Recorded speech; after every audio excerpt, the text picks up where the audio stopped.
It's Thursday, the 14th of April. Good morning, Europe. Welcome to the programme. Let's begin by looking at our top stories. The future of Ukraine will be decided on the battlefield, says the president of Lithuania on his visit to Kyiv. This as US boosts military aid to the country. The ICC's chief prosecutor says his team will make sure they separate truth from fiction on his visit to Bucha, the scene of alleged war atrocities. And a catastrophe of enormous proportions. Hundreds have died and the search for missing people is still ongoing in the heaviest rains to hit South Africa in 60 years.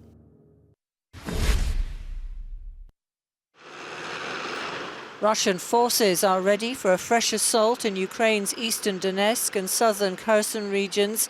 That's according to Ukraine's Armed Forces Command. A Russian troop deployment to the east has been evident for days and is in line with Kremlin-announced intentions to reprioritize the Donbass region.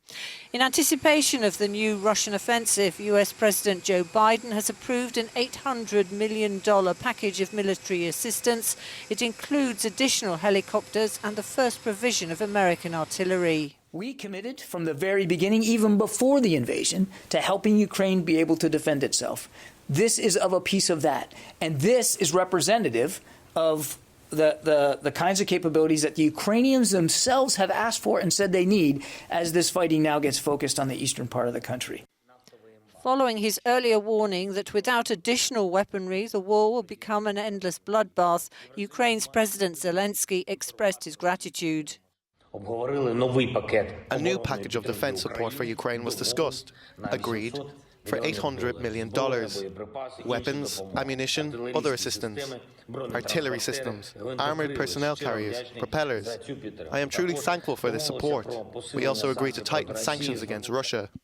But it's not just weapons being offered. At the end of a visit to Kyiv, the presidents of Poland, Estonia, Lithuania and Latvia said other forms of support were needed. The future of Ukraine will be decided on the battlefield.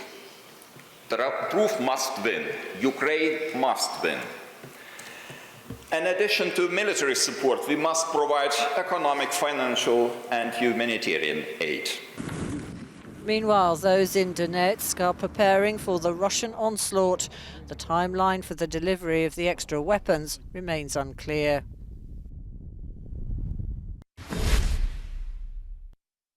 Russia has imposed tit-for-tat sanctions on politicians from the US and Canada. 398 members of the House of Representatives, as well as 87 members of the Canadian Parliament, were added to Russia's blacklist. They are not allowed to enter Russia. The statement of Russia's foreign ministry says that more people will be blacklisted soon and promised other sanctions against the US and Canada without giving precise details. The Kremlin had also commented on Joe Biden's words about Russian forces committing genocide in Ukraine. President Putin's spokesman called them an unacceptable attempt to distort the situation.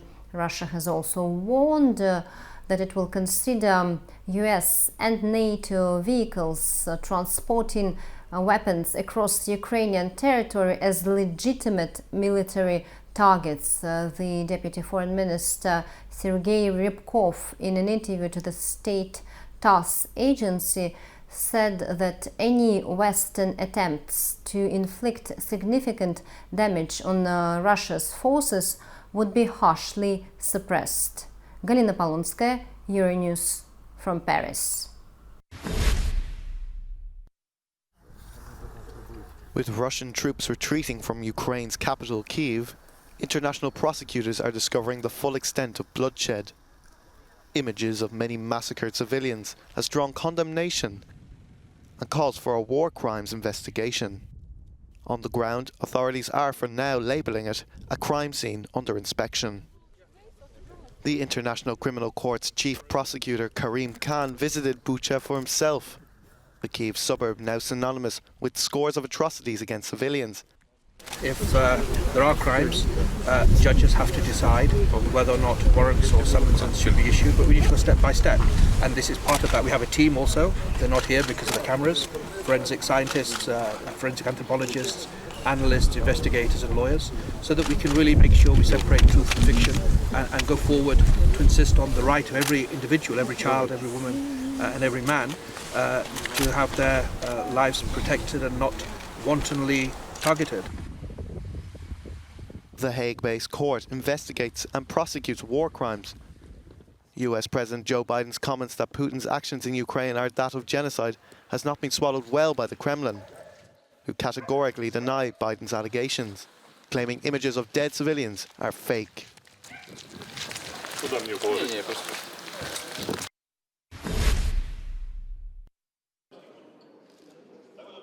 The elections in Serbia are over. And, as expected, their stance on the conflict in Ukraine and their attitude towards Russia is already coming under scrutiny. Belgrade has voted against Russia 3 times at the UN, but stopped short of imposing sanctions against it. Diplomats from European capitals say that Serbia will have to choose a side. And they couldn't get a clearer message from one of the most influential countries in the EU. If you want to become an EU member, and this is what Serbia wants, it's a central issue to support EU foreign policy and the corresponding sanctions at times like these. This statement of the Minister of Foreign Affairs for Germany is the first direct message to Belgrade on how it should behave when it comes to the war in Ukraine. The vote in the United Nations to condemn Russia's aggression and to suspend the country from the EU Human Rights Council has not, it seems, eased the pressure from the European Union. The new German foreign policy is going in the direction of answering the very complicated question of whether you are with us or against us. If you impose sanctions on Russia, it means that you are with us. If you do not impose them, then you are against us.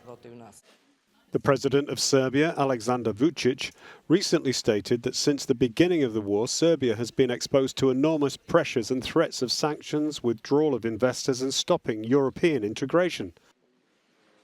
Some analysts believe that Serbia will not be able to defend itself from these pressures and that it will have to impose some kind of sanctions on Moscow. But there may be a reluctance to do so, both politically and economically, as Serbia is heavily dependent on Russia for its supplies of gas and oil. I believe that the EU and primarily the great member states, such as Germany and France, expect Serbia to change its foreign policy. It does not have to. Let's be realistic. That is the will of Serbia. But I believe that these pressures will be more serious. Serbia is balancing its EU and NATO aspirations with its century-old religious, ethnic and political alliance with Russia, and they will have much soul-searching to do in the future.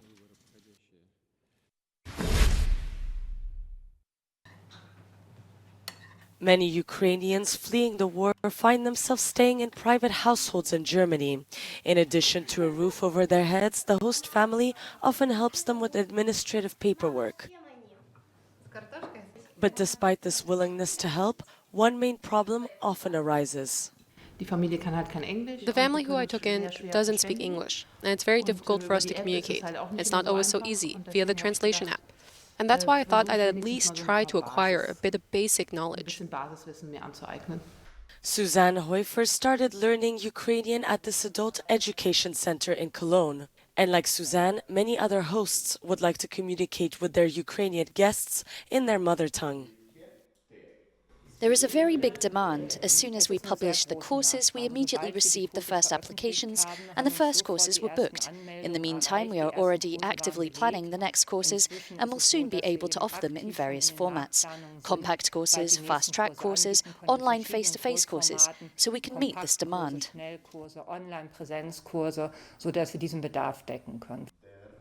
One of the first to sign up was Linus Kessenheimer, who works in a center for single parents. He has already welcomed Ukrainian women and even arranged jobs for them. We have also had different Ukrainian women in our project. We have already placed one of them in a job and are in the process of placing another one in a job. We are now preparing for a bigger influx to come.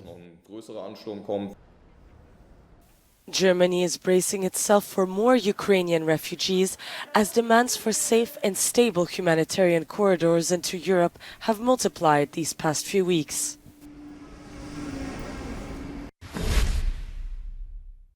This is Good Morning Europe. Still lots more news to come. Don't go anywhere.